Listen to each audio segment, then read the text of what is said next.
Dear viewers, what would it take for an entire family to build a life on fraud, violence, and extortion and still stay out of jail? In Maharashtra, one name keeps proving that if you have the right connections and the talent for intimidation, the law can look the other way again and again. This is the saga of the Khedkars of Maharashtra, and their story reads less like a family tree and more like a criminal enterprise that keeps upgrading itself with every generation. Hello, I am Tejas and this is Honest Take. Today we dive into the story of Puja Khedkar, her father Dilip, her mother Manorama, and the shadow network that protects them. It's a story of forged documents, extortion, rackets, gun threats, a kidnapping, and a trail of government failures that lets the Khedkars walk free while the rest of us wonder who is shielding them and why. But before we move ahead, our usual request, please do subscribe to Lokmat Times if you haven't already and press the bell icon to never miss an update. Let's start with the daughter, Puja. On paper, she was the perfect success story. A doctor who cracked the UPSC and made it to the IAS, the holy grail of Indian bureaucracy. But dig into her record and the fairy tale collapses. Investigators found she faked her identity, changed her name and parents' names on official documents, swapped email IDs, tweaked her date of birth, and even manipulated how many times she had appeared for the UPSC exam so she could sneak in extra attempts. Between 2020 and 2023, her official age mysteriously increased by just 1 year, while 3 real years had passed. That single trick allowed her to bypass the maximum attempt limits for the OBC category. And that OBC tag? Another fraud. Her family's declared assets run into at least 40 crore rupees, far above the income ceiling for the OBC non-creamy layer. Yet, she used a fake caste certificate to get an MBBS seat back in 2007 and kept milking the same lie all the way to the civil services. The deeper investigators looked, the more layers of deception they uncovered. 3 different disability certificates, visual impairment, mental illness, and a knee injury, procured from hospitals using fake addresses and bribes of around 30,000 rupees. One hospital never even conducted an MRI before certifying a permanent knee problem. Another issued a mental illness certificate on the basis of a flimsy 24-hour-old injury claim. With those papers in hand, Puja sailed into the UPSC list until her own arrogance brought her down. Even as a probationary officer, she demanded a separate cabin, an official car, and government accommodation she wasn't entitled to. She illegally mounted red and blue beacons on her private Audi, slapped a Government of Maharashtra board on it, raked up 21 traffic fines, and parked herself in the additional collector's chamber without permission. When the Pune collector tried to check her, she fired back with harassment charges that police later dismissed as nonsense. But Puja is only branch of the tree. Meet Dilip Khedkar, a government officer who treated suspension orders like casual sick leaves. In 2018, he was caught demanding bribes of 25 to 50,000 rupees from sawmill and tinder merchants in Kolhapur, extorting money to restore electricity and water connections. He stayed absent from duty for months without permission and was suspended again. 2 years later, he was suspended again after more than 300 small businessmen complained of extortion and harassment. Investigators from the Anti-Corruption Bureau discovered assets wildly disproportionate to his official income. Properties across Mumbai, Pune Rural, and Ahmednagar, a fleet of luxury cars, and a portfolio of companies with names like Puja Tires, Puja Automobiles, and Thermoverita Engineering. Documents submitted to the ACB run over 2,000 pages and include land deals, company records, and evidence of an extortion haul of over 50 crore rupees. During his stint as director of Maharashtra Pollution Control Board, Dilip perfected a new racket. Companies received violation notices for alleged pollution breaches and were then pressured to buy products from his own firms to get a clean chit. One company accused him of demanding 20 lakh rupees. Another said he asked for 50,000 in cash to drop charges. This wasn't a one-off corrupt officer. This was a man who built a business model out of government power. Then there is Manorama Khedkar, whose preferred negotiation tactic is to arrive with private bouncers and a pistol.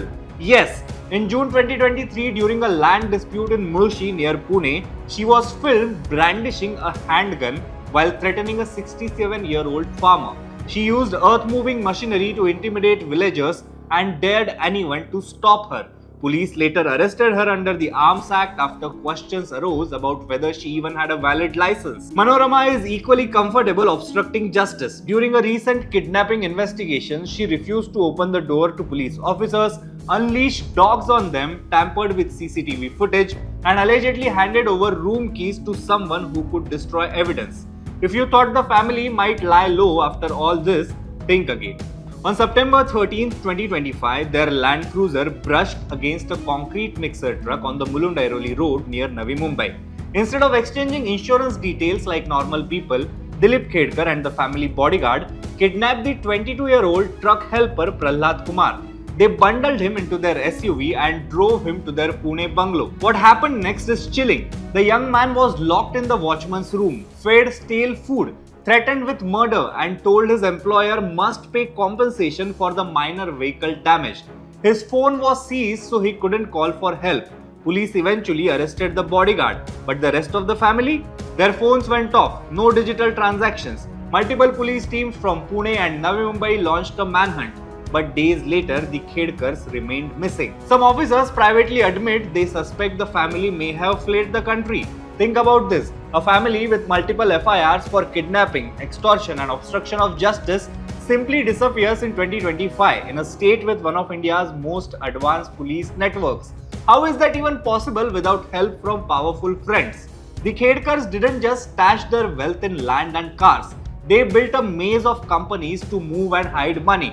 Puja Tires, Puja Automobiles, Thermo Verita Engineering, Diligence Sugar and Agro, Diligence Envirotech, Diligence Infrastructure, Diligence Recycler, Diligence Corporation, Equilade Auto and more. One of these firms even defrauded the Pimpri-Chinchwad Municipal Corporation of nearly 3 lakh rupees in taxes while operating illegally in a red zone area. The same company's address was used to obtain Puja's fake disability certificate. Follow the paper trail and you see a pattern.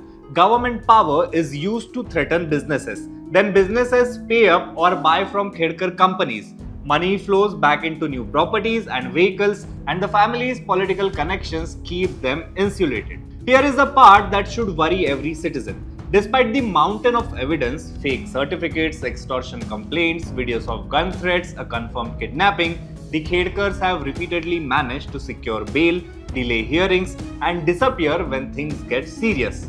The Supreme Court even granted anticipatory bail to Puja in the UPSC fraud case, with conditions that clearly haven't stopped her from vanishing. Who is protecting them?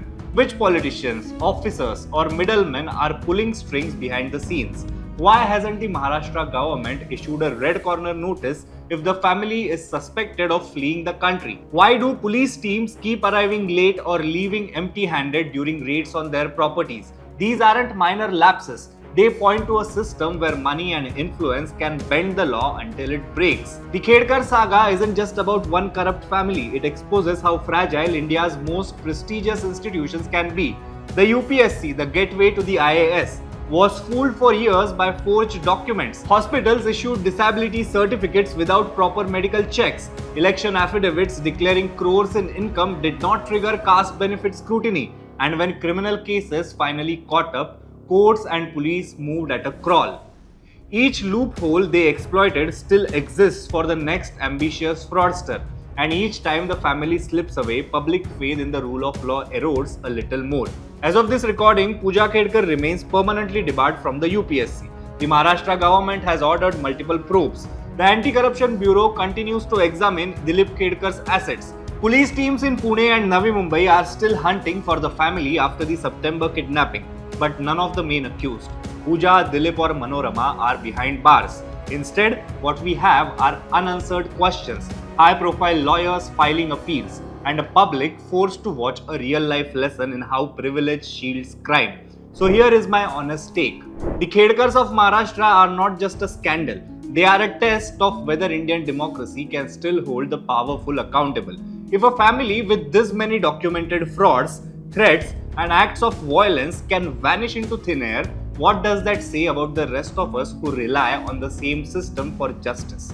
Until the day this family is brought back, tried and sentenced, the story of the Khedkars will remain a symbol of everything that is broken, an open challenge to the idea that no one is above the law. Because if the Khedkars can get away with this, anyone with enough money and friends in the right places can too.